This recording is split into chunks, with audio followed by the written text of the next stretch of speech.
Hey everyone, it's Lisa from the blog farmhouseonboone.com, and today I'm going to share 3 cozy winter meals from our home to yours.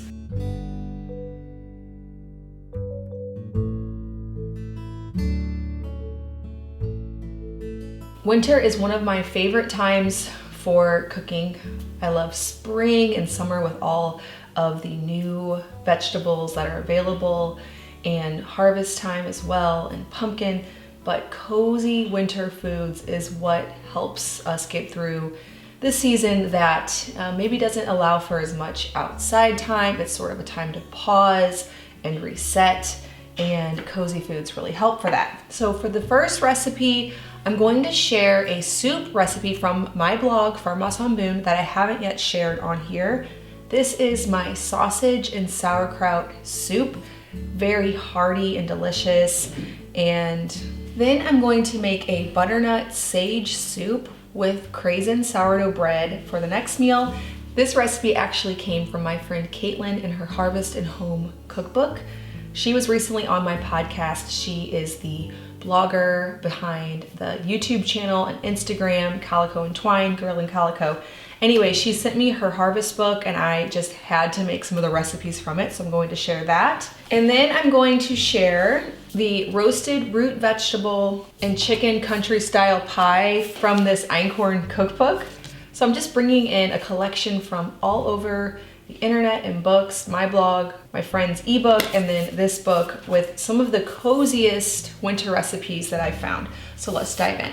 The first thing I'm going to do is get my vegetables going for my sausage and sauerkraut soup. I'm going to dice up a couple onions, a couple cloves of garlic, grate a carrot, and dice some potatoes, and then just cook it in some butter on my stove.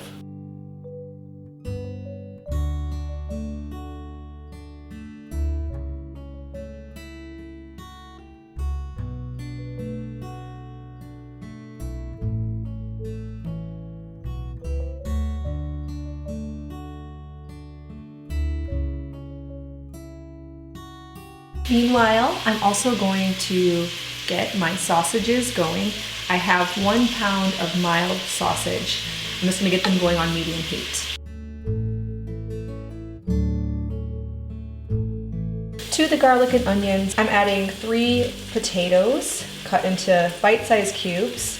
And then I'm also going to add 1 large grated carrot.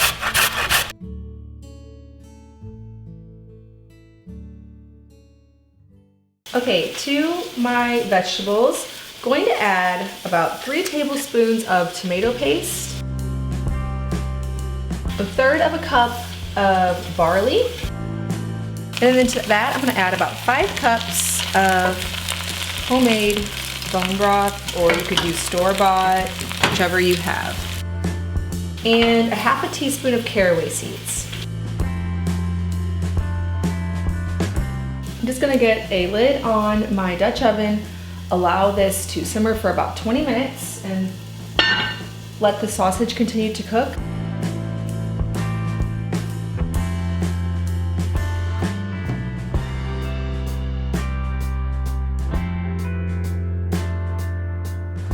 I'm going to slice this sausage thin. Add it back to the soup, add salt to taste, and then let it simmer for about 10 more minutes. I'm also going to add about a cup of sauerkraut and then let it simmer for about 10 more minutes. I'm also deglazing the pan with a bit of water, and then I'm just going to add this back to the soup as well. It looks delicious. It looks delicious? Mm-hmm. It's gonna be delicious. It's Oh, got I want the sausage. potatoes. I want the sausage now. I want to like get a piece of sausage. Do you want to try some of the soup? I guess, yeah. It's gonna be good. You're just gonna eat some of the sausage?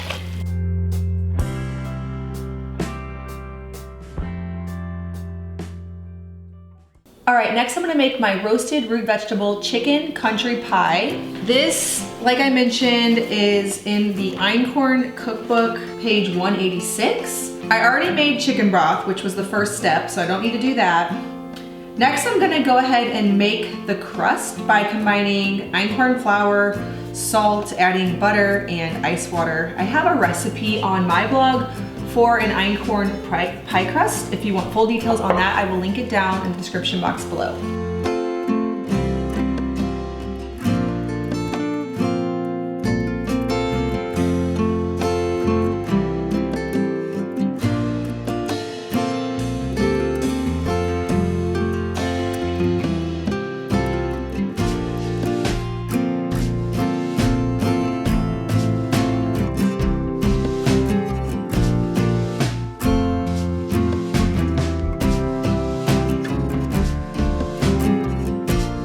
Now I do have some leftover turkey, so I am not going to roast the chicken with the vegetables like the recipe calls for. Instead, I'm just gonna put the vegetables and the olive oil in a 9x13 pan and just roast it. So I'm gonna get my oven going and then add these to a 9x13 pan and roast them.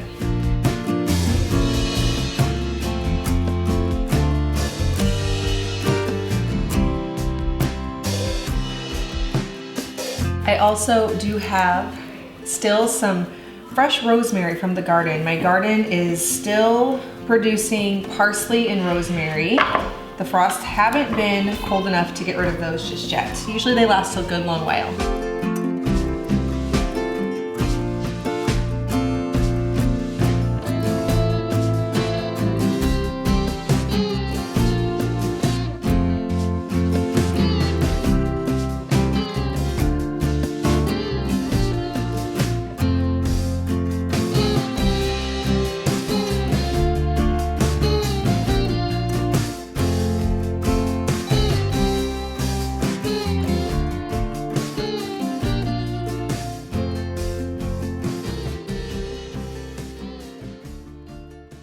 All right, next I'm gonna make the cream sauce. I'm gonna start with 3 tablespoons of butter. To that I'm gonna add 3 tablespoons of flour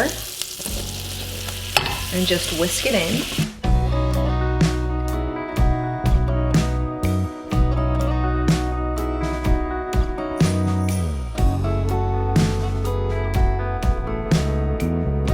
And then I'm gonna add about a cup of homemade bone broth.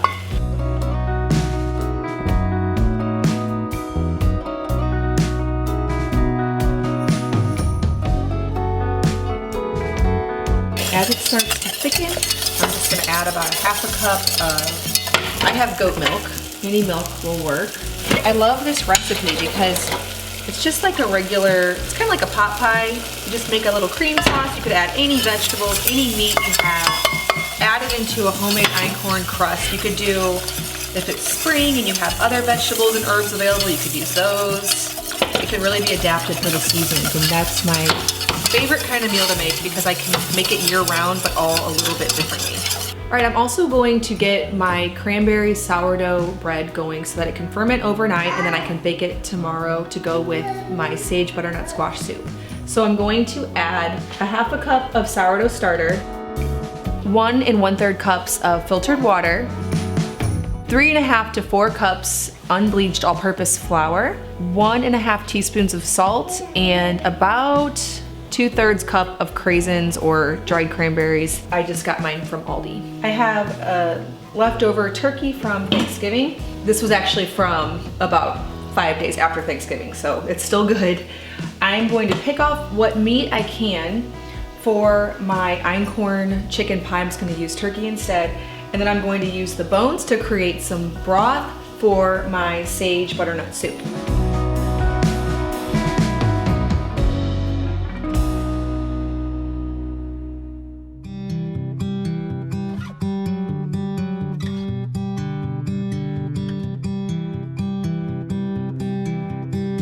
Really quick, while my vegetables are baking, I want to fill you in on a quick story just because my videos come across as peaceful and like kids never interrupt me. And I actually was telling a friend the other day that there is just as much chaos as you'd expect in a house with 6 kids as anyone else's, but I edit that out. So if you're noticing anything different about the set here, That's because I wanted to make this all in one day, and I was all geared up and ready to do that. I had all of my ingredients out, my cameras out, and after we took a lunch break and we ate our sauerkraut sausage soup, and then I was gonna make all the rest of the stuff, my son went running out of the kitchen. He tripped over our new baby gate, landed flat on his face, put his tooth through his lip, had to go to a dentist and urgent care. So, one, if you're thinking that my life just looks peaceful and you know I like to present you that experience, that is what my channel is about, but it's not always the case. There might be chaos behind the scenes there, and for sure is. And two, if you notice anything different about the set, that's why. All right, when these vegetables get finished baking, I'm going to roll out my pie crust, put it in my pie plate, add the vegetables, my leftover turkey, salt, pepper to taste, my cream sauce, add the top of the pie crust, and then bake it for about 40 minutes. It's going to be dark. It's already close to 4 when this is done, and so I'm gonna end up pushing this off into day 3 so that you're getting a mini what we eat in a week. We're just eating these as the days go. So the final shot may be a bit dark, but I know that we're going to enjoy it.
All right, today I'm going to make my butternut squash and sage soup. I love cozy soups for the winter. I can never get enough of them. I try to make some variations so that we can just keep eating soup over and over, get lots of good bone broth, warm us up. Always delicious to serve it with a big crusty loaf of sourdough bread. For today, of course, I'm trying the craisin bread, which I've never tried before, and I think it'll be really good with this soup. I'm starting by getting my butternut squash in the oven and roasting at about 400 degrees. I'm also going to remove the seeds, add some olive oil and salt, and roast those as well. They make a really good topping. Now, of course, butternut squash doesn't have a lot of seeds, so if you have a pumpkin you could also use that, but even just a little crunch is really good to go with this. And while your oven's going, you might as well.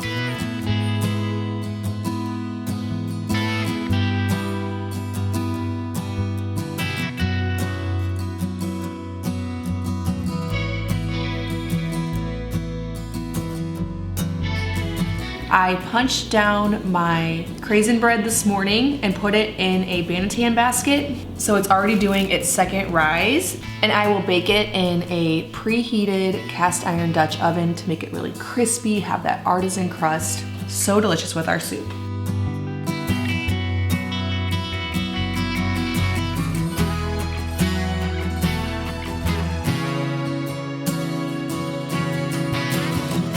While the butternut squash is roasting, I'm also going to get 1 large carrot, peeled and chopped, 2 medium potatoes peeled and chopped, a medium onion. Next, I'm gonna get the potatoes and carrots boiling in a little bit of water on the stove to make it nice and soft. 2 garlic cloves and a handful of fresh sage all chopped up.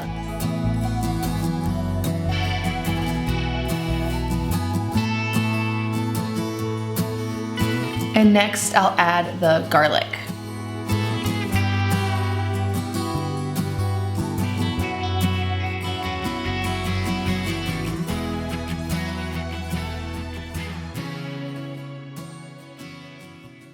Next, I will just blend up the soft veggies and the butternut squash, 1/3 cup of nutritional yeast, the sage, 2 tablespoons of tahini, and then about 3 teaspoons of sea salt. You can also add in a little bit of homemade bone broth or the water that the vegetables boiled in until it's the consistency that you want. I really love to use my immersion blender. You don't have to use an immersion blender.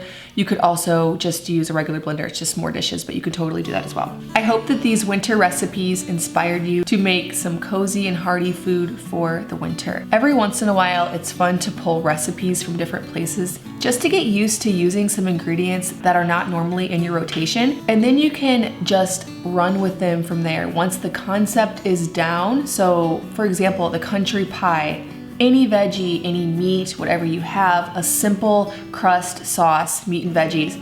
I love things like that I can make so many variations on that I don't have to keep pulling out a recipe book. You get really comfortable with them. You add salt and herbs to taste, any herbs, any amount of salt. You taste it, you get comfortable with it. I find that recipes are really great for learning to cook, learning new concepts, learning new ingredients. But once you master them, it's so freeing in your kitchen to be able to play around with them, to not be tied to a recipe so that you're not constantly looking, okay, what's the next step? What's the next ingredient? Getting comfortable and really learning to cook. That is my mission in sharing these kinds of videos in my What We Eat in a Week video, to give you inspiration and ideas to build confidence in your cooking so that you can create meals that are wholesome but effortless, that don't require you to spend hours upon hours in the kitchen, but to cook seasonally and locally and fresh. I share more tips for this in my How We Eat Healthy Meals Without Meal Planning video. It's an old one, but it remains one of my most popular concepts that I teach on my channel and my blog.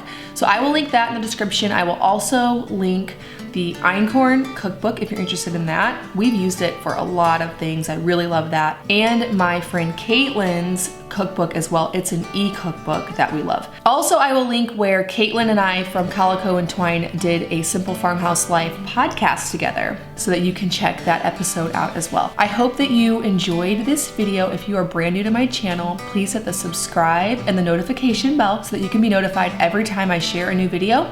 I make 2 new videos every single week on food from scratch, natural living, and a handmade home. Thank you so much for stopping by the farmhouse.